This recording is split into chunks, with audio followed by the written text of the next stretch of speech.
뉴스플러스 시작합니다. 이재용 회장이 사직생의 각오와 독한 삼성인이라는 메시지를 던진 가운데 오늘 삼성전자의 정기주주총회가 열렸습니다. 오늘 주총은 반성과 재도약이라는 두 마디로 요약할 수 있습니다. 주주들의 날선 질타 속에 경영진들의 한마디 한마디엔 결기마저 느껴졌습니다. 자세히 들여다보겠습니다. 산업부 장슬기 기자 나왔습니다. 장 기자, 오늘 삼성전자 주주총회의 핵심은 역시 반도체 경쟁력 문제였죠. 네, 맞습니다. 이 삼성 위기론의 출발점이 바로 이 반도체 기술력 약화에서 비롯된 만큼 좀 우려가 컸는데요. 네. 앞서 이재용 회장이 임원진들에게 사직생 그리고 독한 삼성을 강조하면서 강도 높게 질책을 한 만큼 오늘 주총에서도 경영진들의 쇄신 의지가 드러났습니다. 이 주총장에는 한종희 부회장을 비롯한 반도체 사업부문 경영진들이 총출동해서 이 차세대 기술 경쟁력 확보를 수차례 강조했습니다. 특히 한 부회장은 삼성의 경영 철학까지 언급하면서 기본으로 돌아가 재도약하겠다는 좀 각오를 밝혔는데요. 직접 주총 영상을 먼저 보시겠습니다.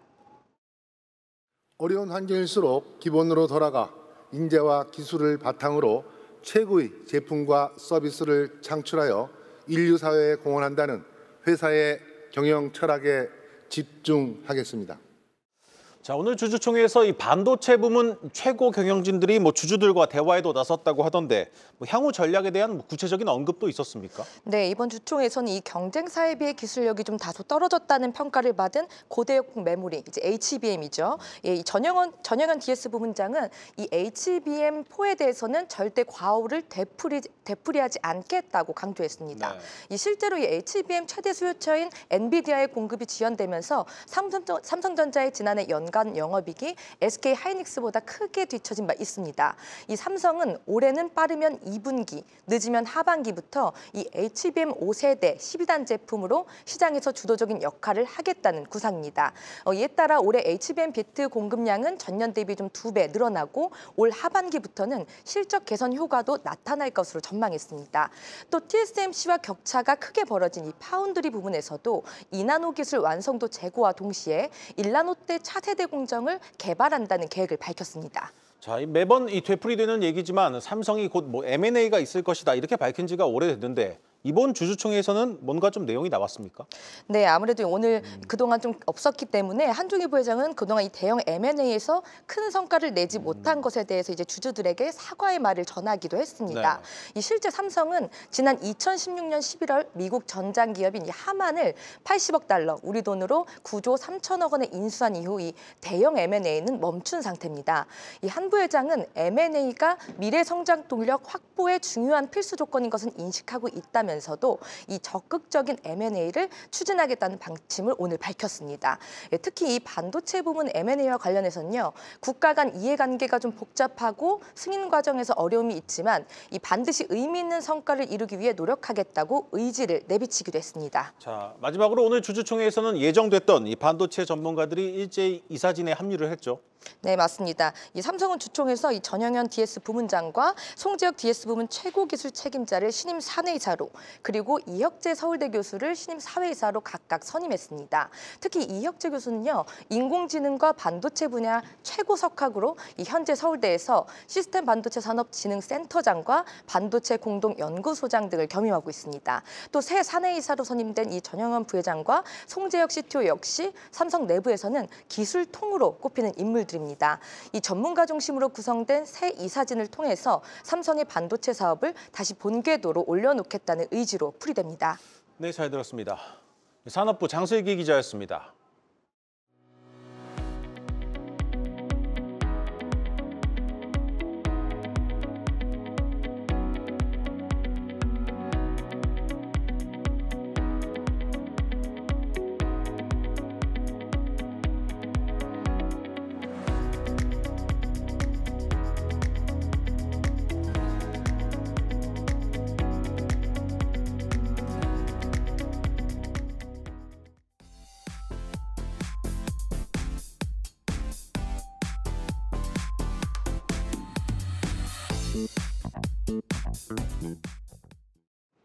오늘 증시 이슈 짚어보는 마켓톡톡 시간입니다. 미국 증시는 빠졌지만 오늘 우리 코스피는 반도체주의 약진으로 0.6% 상승하며 장을 마쳤습니다. 그제와 어제에 이어 오늘도 외국인의 원픽은 삼성전자였습니다. 8개월 만에 삼성전자를 향한 순매도 행진을 끝낸 외국인 투자자들. 전문가들은 삼성전자를 향한 외국인의 시선이 달라졌다라고 분석합니다. 가령 이번 주 내내 기대감을 키웠던 GTC에서 젠슨 황 엔비디아 CEO가 삼성전자를 거론하지 않았음에도 불구하고 실망 없이 외국인이 순매수하고 있다는 점이 이를 방증한다는 겁니다. 실제로 지난해 9월 반도체 겨울론에 불을 지핀 모건 스탠리, 반년 만에 장기 전망을 긍정적으로 선회했고 삼성전자와 SK 하이닉스의 목표가를 상향 조정했습니다. 낸드 플래시 가격이 감산 효과로 반등하고 있는 점, 또 디램 현물 가격도 중국의 AI 설비 투자와 관세 전 구매 수요 등으로 오르고 있다는 점을 긍정적으로 평가하며 아직 반도체 업황이 바닥은 아니지만 시장은 빠르게 계곡 너머를 보고 있다고 분석했습니다. 특히 모건 스탠리는 SK 하이닉스의 목표가를 더 가파르게 올렸지만 더 선호하는 종목으로는 SK 하이닉스보다 삼성전자를 꼽았습니다. 고통 없이는 이익도 없다는 논리입니다. 한편 오늘 삼성전자 주총에서 전영현 부회장은 빠르면 2분기, 늦어도 하반기부터 HBM3 12단지 제품이 시장 주도권을 잡을 것이라며 자신감을 드러냈고 HBM4 등 차세대 HBM에서는 실수를 범하지 않겠다라며 주주들을 달랬죠. 엔비디아는 HBM4를 탑재한 베라 루빈을 내년, 내후년엔 HBM4 2를 탑재한 루빈 울트라를 출시할 예정인데요. HBM4를 기점으로 명예회복에 성공할 수 있을지 기대가 모이고 있습니다. 이제 시장의 눈은 내일 새벽 발표될 3월 FOMC 결과로 향하고 있습니다. 기준금리 동결이 기정사실화된 가운데 중요한 건 올해 통화정책의 방향성이겠습니다. 이에 연준 위원들의 올해 금리 인하 스탠스를 확인할 수 있는 점도표와 파월 의장의 기자회견에 주목하셔야 합니다. 시장에선 연준이 일부 완화적인 통화정책의 스탠스를 암시할 것이라며 6월과 9월, 12월 이렇게 올해 3회 이나에 무게를 싣고 있습니다. 지금까지 마켓 톡톡이었습니다.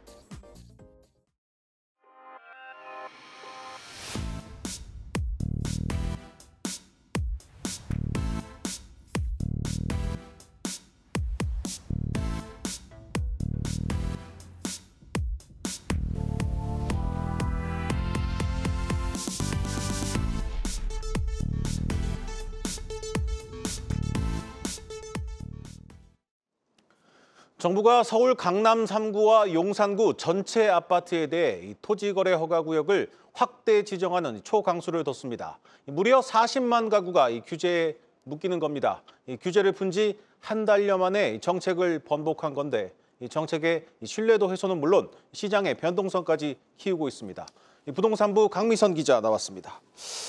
강 기자, 정부와 서울시가 토지거래 허가구역을 한 달 만에 번복을 한 건 그만큼 시장 상황이 심각하다는 얘기겠죠? 네, 서울시가 한 달 만에 정책을 뒤집고 오히려 대상을 확대한 건 그만큼 시장이 과열됐다는 판단 때문입니다. 실제로 토지거래 허가구역 해제 이후 강남 3구의 아파트 값은 계속 뛰면서 지난주에는 7년 만에 가장 높은 상승률을 보였습니다. 정부는 지금 상황을 과열됐다고 판단을 하고 대상을 용산구까지 늘린 건데요. 토어제 지정 기간은 오는 24일부터 6개월이고 그 대상은 4개 자치구에 있는 아파트 40만 가구입니다. 그러니까 당장 다음 주 월요일부터 이들 지역에서 사실상 갭 투자가 불가능해집니다. 네, 토지거래 허가구역 확대 재지정과 함께 주택 구입을 위한 가계대출 관리도 더 엄격해집니다. 지역별로 가계대출을 집중 모니터링하기로 했는데 사실상 강남 3구부터 집중 마크하겠다는 뜻입니다. 김예원 기자입니다. 금융당국이 은행권 가계대출을 월별, 분기별 관리해오던 것에 더해 수도권 지역별로 점검에 나섭니다. 최근 집값 상승이 뚜렷한 강남 3구, 마용성, 과천, 하남 등 주요 지역은 구별로 가계대출 추이를 매일 점검하겠다는 겁니다. 강남 3구 아파트 매매가가 7년여 만에 최대폭으로 상승하는 등 일부 지역 주택가격이 단기 급등하면서 시차상 1, 2개월 뒤 가계대출이 폭증할 수 있다는 우려가 커졌기 때문입니다. 특히 가계부채 선행지표인 아파트 거래량도 급증하면서 대출 관리 강화가 필요한 시점이란 설명입니다. 금융당국은 실수요가 아닌 투자 수요의 주택대출은 원천 차단하겠다는 입장입니다. 특히 은행권에 다주택자의 신규 주담대 제한, 갭투자 방지를 위한 조건부 전세자금 대출 제한 등을 콕 집어 주문했습니다. 연초 대출 제한 조치를 완화해왔던 은행들에게 투기 수요에 대해선 대출 문턱을 다시 높일 것을 요구한 겁니다. 현재 하나은행, 우리은행, K뱅크 등이 다주택자에게 주택 구입 목적의 주택담보대출을 취급하고 있습니다. 정부 발표 직후 SC제일은행은 26일부터 다주택자에겐 생활안정자금 대출을 제한하기로 했고, 하나은행과 우리은행은 서울 일부 지역 주담대를 제한하는 방안을 검토하고 있습니다. 이 밖에 정부는 오는 7월로 예정됐던 주택도시보증공사의 전세자금 대출보증 책임 비율 하향 일정을 5월로 앞당기고 필요시 정책대출 금리 추가 인상도 검토하겠다는 방침입니다. 한국경제TV 김연입니다. 자, 강 기자, 이 토지거래 허가구역 해제 같은 중요한 결정이 5년 만에 풀렸다가 이 불과 한 달 만에 이 번복되는 건 좀 극히 드문 일 같은데 시장에서도 비판이 나온 것 같습니다. 네, 이런 사태가 굉장히 드문 일인데요. 그만큼 부동산 정책에 대한 시장의 신뢰는 땅으로 떨어졌습니다. 오늘 이번 사태를 만든 오세훈 시장도 사과의 뜻을 밝혔는데요. 한번 들어보시겠습니다. 규제 철폐 차원에서 그동안 지나치게 오랫동안 유지해왔던 토지거래 허가를 일부 풀면서 예상외로 이렇게 가격 급등 현상이 나타난 것에 대해서는 정말 뼈아프게 생각합니다. 당장 규제가 시작되기 전까지는 한 5일 정도가 남았습니다. 이번 주말까지 계약을 마쳐야 하는 분들 때문에 시장 혼선이 예상되는데요. 그래도 당분간은 강남과 용산구 일대에 대한 갭 투자 수요가 즉각 줄어들 것으로 보입니다. 대출도 더 까다로워지면서 집값 상승에 따라 상급지로 옮겨가려는 수요도 감소할 전망입니다. 하지만 공급 부족이나 전세값 상승 등 여러 요인을 감안할 때 강남권 집값은 떨어지기 어렵다는 분석이 지배적이고요. 매물이 부족해지니 가격이 다시 오르는 풍선 효과도 나타날 가능성이 있습니다. 자, 그래서 정부가 시장 과열이 지속되면 추가 대책을 내놓을 수 있겠다 이렇게 밝혔는데 어떤 것들이 나오고 있습니까? 네, 정부는 조정 대상 지역을 확대할 수 있다는 가능성을 밝혔는데요. 사실상 구체적인 지역도 내놨습니다. 과열 양상이 이어질 경우 토어제 지정을 연장하거나 마포와 성동 등 인근 지자체 구도 추가 지정하겠다는 겁니다. 국토부는 서울 주요 지역 내 주택 구입 시 자금 조달 계획서 관리가 엄격하게 이루어지도록 수지 조사를 진행하겠다고 설명했습니다. 네. 최근 부동산 시장엔 오쏘공이라는 말이 돌고 있습니다. 오세훈 시장이 쏘아올린 공이라는 뜻입니다. 이번 사태는 이 타이밍을 잘못 잡은 정책이 어떤 결과를 가져오는지 또 어떤 시장의 역습에 직면하게 될지를 보여줄 두고두고 회자될 사건인 것 같습니다. 지금까지 강미선 기자와 함께했습니다.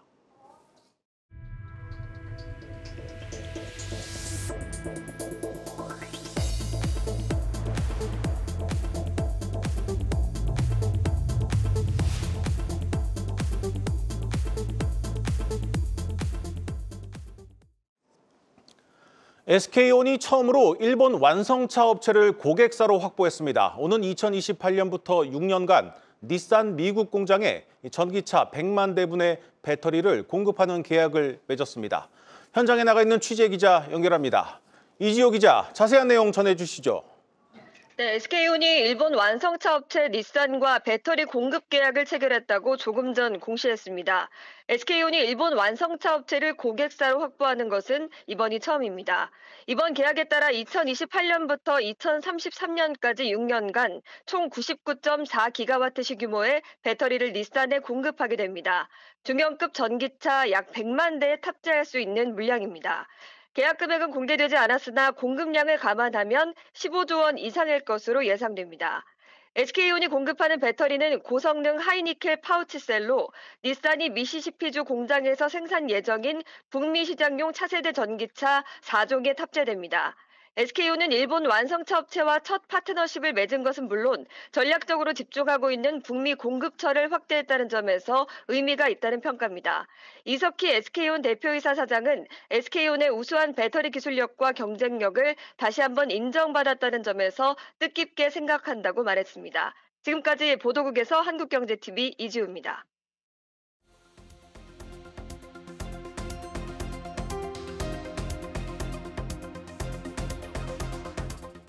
트럼프 행정부가 상호 관세 부과를 2주 앞두고 구체적인 내용을 처음으로 공개했습니다.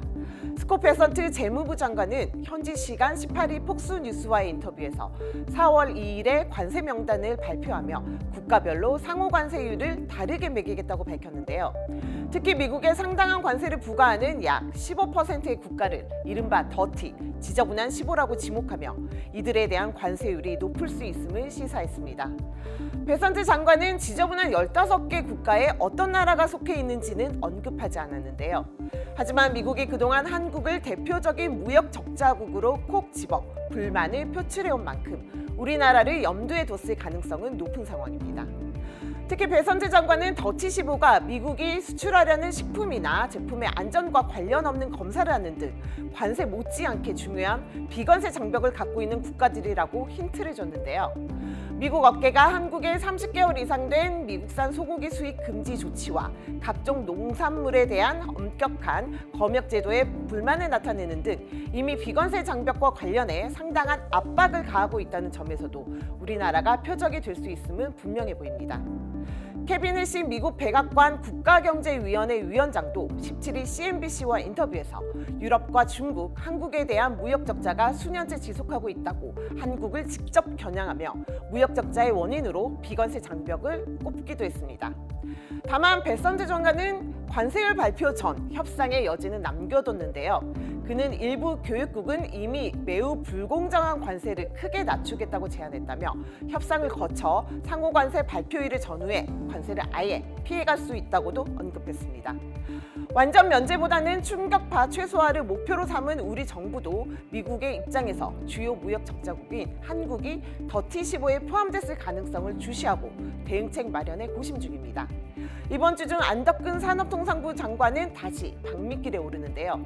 안 장관은 트럼프 대통령이 언급한 4배 관세율 등 미국 측의 오해를 풀고 조선, 가스 등 한국의 몸값을 높일 수 있는 협력 요인을 지렛대 삼아 통상 압력 수위를 최소화하는 데 주력한다는 구상입니다. 지금까지 세종 스튜디오였습니다. 네, 이복현 금융감독원장이 오늘부터 이 홈플러스의 대주주 MBK 파트너스에 대한 검사에 본격 착수했다고 밝혔습니다. 또 이 주주가치 보호 방안을 심사 중인 이 삼성 SDI 유상증자에 대해선 긍정적으로 보고 있다고 말했습니다. 김원규 기자입니다. 이복현 금융감독원장이 홈플러스 사태의 핵심 당사인 MBK의 검사 착수를 본격 알렸습니다. 홈플러스 사태로 제기된 여러 가지 의혹들을 확인하기 위해서 핵심 당사자인 MBK에 대한 우리 금투검사국 검사를 오늘부터 착수하도록 하겠습니다. 금감원은 당장 하명일 부원장이 총괄하는 태스크포스를 꾸립니다. 자본시장법에 따라 금감원장은 기관 전용 3호 집합투자기구의 업무와 재산 상황을 검사할 수 있어서입니다. 검사 범위는 MBK가 홈플러스의 신용등급 하락 인지 시점과 회생 신청 계획 시기, 전자 단기사채 발행 판매 과정 시 등입니다. 더불어 부정거래 의혹, 상환 전환 우선주 상환권 양도 과정에서 투자자의 이익 침해 여부도 살펴봅니다. 만약 신용등급 하락 인지 후 기업 회생 절차를 사전 계획한 상태에서 기업 어음과 전환채 등을 발행했다면 형사처벌 대상입니다. 3호제도 자체가 LP들 같은 경우는 상당히 고도화된 전문 투자들이고 옥모제도와 떨어내서 또 기관 투자 같은 경우에는 사실은 선수의 리그에는 가급적 당국이 안 끼겠다는 의미에서 제도 설계가 돼 있는 거고 검사를 할 필요가 있다고 생각이 들기 때문에 한편 삼성 SDI의 2조 원 규모 유상증자 질의에 대해 이 원장은 지원할 수 있는 부분에 대해선 지원할 것이라고 밝혔습니다. 이재용 삼성전자 회장의 이니셔티브를 꼼꼼히 확인했고 공감하는 내용이 많다는 이유에서입니다. 한국경제TV 김원규입니다. 한국거래소의 시스템 오류로 어제 코스피 거래가 7분간 멈추는 초유의 사고가 발생했습니다. 이번 사태로 매수 매도 시점을 놓쳐서 손실을 봤다는 투자자들은 보상을 주장하고 있는데 실제로 보상이 이루어질 가능성은 높지 않아 보입니다. 증권부 김채영 기자 나왔습니다. 김 기자, 어제 거래가 7분간 중지된 구체적인 원인이 밝혀졌죠? 네, 어제 오전 11시 37분부터 약 7분간 코스피 시장에 전산 장애가 발생했는데요. 이 때문에 국내 증권사들의 MTS와 HTS에서 호가창이 멈추고 시세 확인과 주문 체결이 한동안 중단됐습니다. 한국거래소는 장애 발생 원인이 이달 4일 대체거래소 출범과 함께 도입한 중간가 호가 때문이라고 밝혔는데요. 코스피 상장 종목인 동양철관에서 문제가 생긴 겁니다. 한 주당 2,000원 미만인 동양철관과 같은 종목은 호가 단위가 1원이어서 중간 호가가 0.5원이 됩니다. 그런데 국내 주식시장에서는 1원 미만의 소수점 거래를 허용하지 않고 0원으로 절사되거든요. 이 과정에서 시스템이 예상한 체결 가능 주식수와 실제 체결된 주식수 사이에 차이가 생겼고 이 차이를 시스템이 오류로 인식한 겁니다. 전산 오류가 발생하기 직전 동양철관은 1,028원의 거래가 체결되고 있었는데 중간가 호가가 매수 호가와 동일해지면서 시스템 충돌을 일으켰고 이러한 매매 지연이 코스피 전체 거래 체결 엔진을 멈추게 한 것으로 보입니다. 결국 이제 한국거래소의 시스템 오류 때문에 발생한 이 사고라는 건데 손실을 본 투자자들 보상받을 수 있는 겁니까? 네, 이번 사태로 매도 시점을 놓쳐서 손실을 본 투자자들은 피해 보상을 주장하고 있는데요. 특히 거래가 멈추기 직전 동양철관 주가는 20% 가까이 급등하는 등 강세를 보이고 있었기 때문에 일부 투자자들은 거래소를 상대로 손해배상을 청구해야 하는 것이 아니냐는 반응까지 보였습니다. 하지만 실제로 보상이 이루어질 가능성은 크지 않다는 게 업계 중론인데요. 오류가 발생한 시간이 비교적 짧았고 구체적인 피해를 입증하기도 쉽지 않기 때문입니다. 거래소는 지난 2023년 분쟁 처리 지침을 제정했는데 이를 토대로 배상한 사례는 아직 없습니다. 2023년 5월부터 시행된 거래소의 지침을 살펴보면요. 거래소가 전산장애로 인해 호가 접수 또는 매매 계약 체결이 불가능하거나 이용자의 전자금융거래에 장애를 초래한 경우로서 객관적으로 매매 의사를 확인할 수 있는 경우에 손해배상을 할 수 있다 이렇게 명시되어 있습니다. 하지만 이번 사태는 손해배상 예외 사항에 해당할 가능성이 큽니다. 예외 조항으로 시세 지연 또는 매매 계약 체결 지연 이후에 호가가 순차적으로 체결되는 등 손해를 인정하기 어려운 경우 이런 게 포함이 되어 있는데요. 거래소 측은 거래 재개 후 순차적으로 접수된 거래가 처리됐기에 체결이 지연됐을 뿐 실질적인 피해는 없다는 입장입니다. 정은보 한국거래소 이사장은 이날 오전 공매도 전산 시스템 시연회 이후에 손해배상 청구 검토와 관련해서 필요하면 해야 한다 이렇게 밝혔는데 코스피 거래 지연이 손해배상 대상에 해당하는지 따져봐야 할 것으로 보입니다. 그런데 이제 이번 사태의 원인이 복수 거래소 체제로 도입된 이 중간가 호가 때문인데 정작 대체 거래소는 문제없이 작동하지 않았습니까? 네, 넥스트레이드의 매매 거래는 정상적으로 이루어졌지만 초유의 거래 중단 사태가 발생하면서 한국거래소뿐만 아니라 넥스트레이드까지 전반적인 주식 거래 시스템에 불안감이 생길 수밖에 없게 됐는데요. 지난 4일 넥스트레이드 출범 후에 2주간 10종목만 거래됐지만 다음 주부터는 거래 종목이 총 350개로 확대되면서 코스피 대장주인 삼성전자와 SK하이닉스도 거래할 수 있게 됩니다. 31일에는 800종목으로 확대돼 투자자들의 걱정이 앞서는 게 사실이죠. 실제로 지난 4일과 5일 미래에셋증권과 키움증권 등에서 매매 체결 조회가 지연되거나 증권 거래세를 잘못 산정하는 등 오류가 발생했는데요.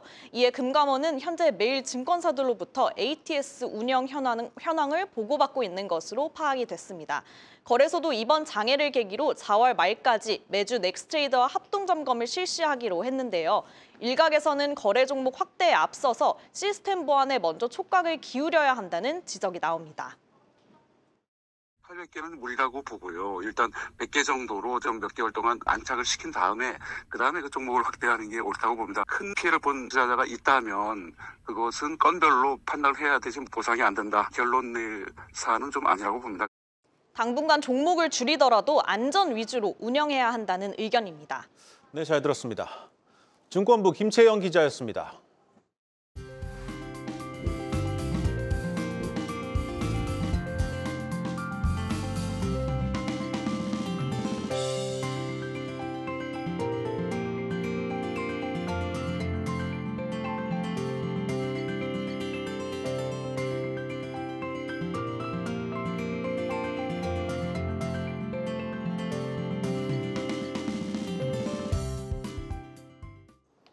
오늘 준비한 뉴스 플러스는 여기까지입니다. 함께해 주신 여러분 고맙습니다.